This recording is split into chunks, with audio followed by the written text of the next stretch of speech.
ஆவணி வந்தது புண்ணிய சதுர்த்தி நாளும் பிறந்ததம்மா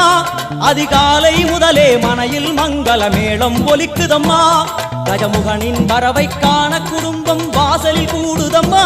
மா கோலம் இட்டொரு மனை மேல் வந்தான் ஆரத்தியாகுதம்மா கணபதி ராஜா வந்தா